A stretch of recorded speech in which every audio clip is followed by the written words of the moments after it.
One of the many great features of this software is Excel actually recognizes when you are, say, keying in a list of months. Excel is so smart that when you type the first month, say January, you can use the autofill handle in the bottom right corner of the cell and simply drag the 11 months down to the remaining empty cells.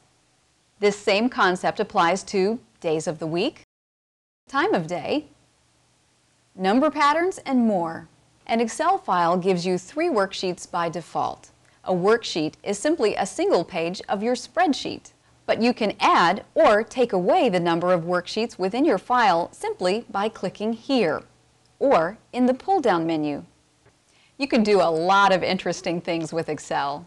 Simple math problems. There are several ways to enter formulas into a spreadsheet. Here's one way. When we look at this list of employee salaries, let's say you want to find out how much payroll will be for the year.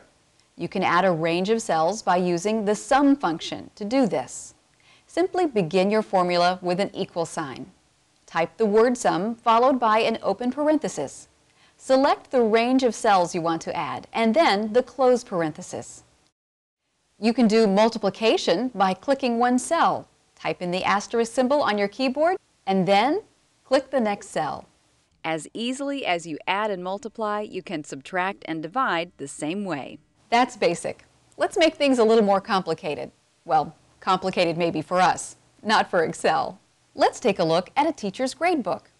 Let's say your teacher wants to find the average of all the homework and test scores. Remember, all formulas begin with an equal sign. And in this case, type the word average. Then type an open parenthesis. Select the range of cells you want to find the average of and finish by closing the parenthesis. You don't want to waste time by typing that formula over and over again for each column, so use the fill handle and apply that formula. This same formula concept can be used to find other information within this gradebook. For example, to find the lowest score, you would begin again by typing the equal sign and then the word min. Then remember your open parenthesis, select the range of cells, then close the parenthesis and let Excel do the rest of the work.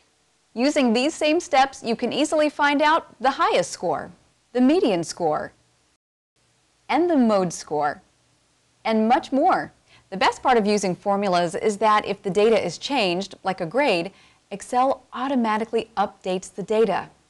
Wow! And so much more can be done in Excel. At this point, we've seen how to use Microsoft Excel in a lot of different real-world applications. Let's create a spreadsheet of our own.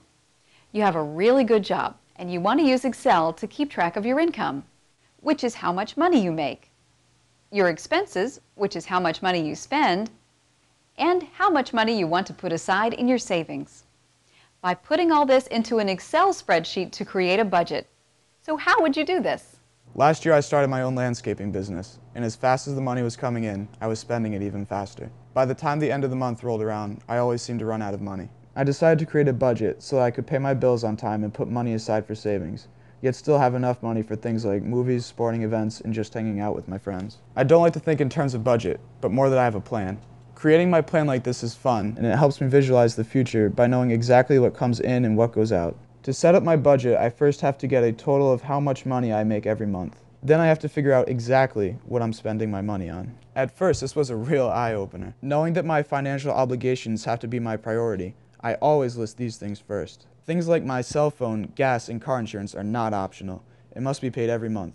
Of course, I always put a set amount aside each month for savings, and I try really hard not to cut into this unless there's an emergency. As for movies, concerts, and sporting events, I know that these unfortunately have to come last, and will only happen if I stick to my plan. At the end of the month, I like to compare my budget plan to my actual spending. This month, I spent more than I was supposed to. So next month, I know that I have to put extra money into my savings to make up for it.